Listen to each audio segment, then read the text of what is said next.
நான் இன்னைக்கு ஒரு கதை சொல்ல போகிறேன்.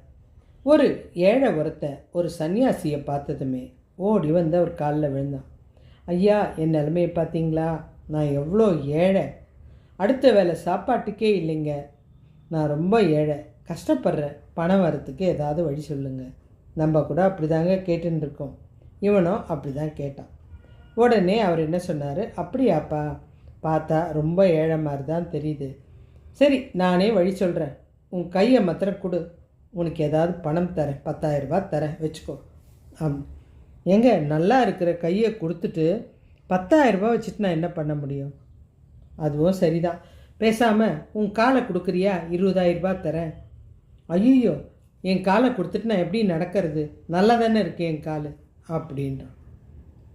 அதுவும் கரெக்டு தான், பேசாமல் உன் கண்ணை கொடுத்துரு, 50,000 ரூபாய் தரேன், நல்லா சந்தோஷமாக இரு. நான் இந்த உலகத்தை மகிழ்ச்சியாக பார்த்துட்ருக்கேன். கண் இல்லாமல் 50,000 என்ன 1,00,000 வச்சுக்கூட நான் நிம்மதியாக வாழ முடியாது, எனக்கு வேணாம் அப்படின்னா.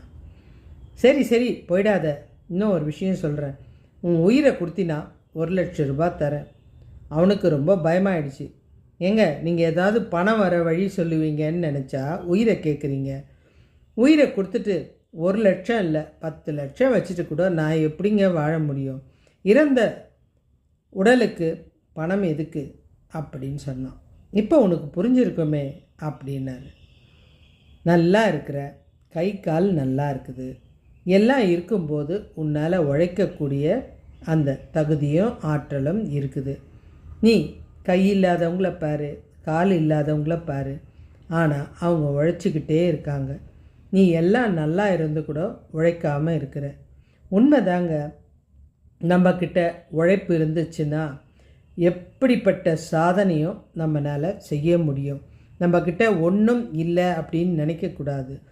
உண்மையிலேயே கையில் 1 ரூபாய் பணம் கூட இல்லாமல் மூளையை வச்சு நிச்சயமாக இந்த உலகத்தில் பெரிய கோடீஸ்வரராக ஆனவங்க நிறைய பேர் இருக்காங்க. நம்மக்கிட்ட மூளை இருக்கிறத மறக்கிறோம், அது இல்லாமல் உடல் உறுப்பு இருக்கிறத மறந்து போயிடுறோம். இது தெரியாமல் பணம் வர்றதுக்கு வழி சொல்லுங்கன்னு எப்போ பாரு கேட்குறோம். நம்மளை விட தாழ்ந்த நிலையில் இருக்கிறவங்கள பாருங்கள், சின்ன சின்ன வேலைகளை செஞ்சு எப்படியோ ஒரு வகையில் பணத்தை சம்பாதிச்சு அந்த பணத்தில் சாப்பிட்டு வாழறாங்க. நம்மளால் ஏன் முடியாது? நிச்சயமாக நம்ம நினச்சா எப்படிப்பட்ட சாதனையை வேணாலும் செய்யலாம். ஆனால் மூளை இருக்கணும், உழைக்கிறதுக்கு தன்னம்பிக்கை இருக்கணும். இது ரெண்டும் இருந்துச்சுன்னா உங்களை ஜெயிக்க யாராலையும் முடியாது. நீங்கள்